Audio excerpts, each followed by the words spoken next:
Selma's historical live oak cemetery sits among antebellum homes and historical churches and is just a few blocks west of downtown Selma. Just like the rest of the city, it is covered with Spanish moss draped all over the trees around the cemetery. The cemetery is full of Confederate flags that are unwelcoming and chilling to look at. Within the stone walls of Live Oak Cemetery, there are thousands of stories of Selma's past, and it is sad that some of these stories and ghosts live on as spirits that haunt the city. The cemetery is a potent example of Selma's complex history. Many of its graves are among the most historical in the state. It is home to a Confederate circle that honors men like Edmund Pettus, Nathan Bedford Forrest, and hundreds of Confederate soldiers who committed heinous acts against humanity before and after the Civil War. It is also where William Rush King, a United States Vice President, is buried. King was a pro-slavery advocate who had a long-standing homosexual relationship with President Buchanan.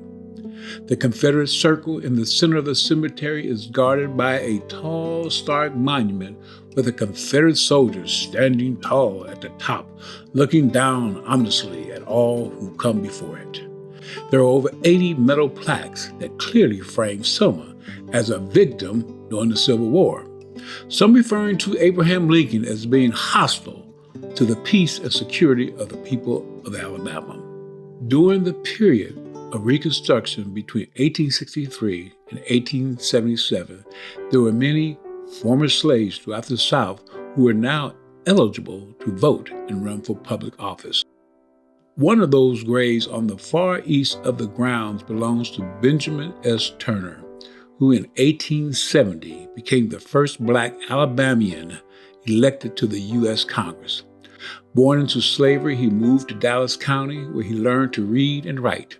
Though he only served for one term, his short career foreshadowed the civil rights years in Selma.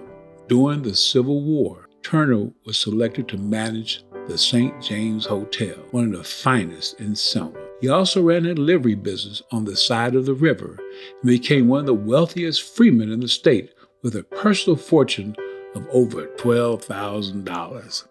He built a school for Black children and in 1868 was elected to city council, and later he successfully ran for Congress. Turner died in poverty in 1894 after losing his business during the recession. He was buried in an unmarked grave, but a biracial group in Selma erected a grave marker to celebrate his life.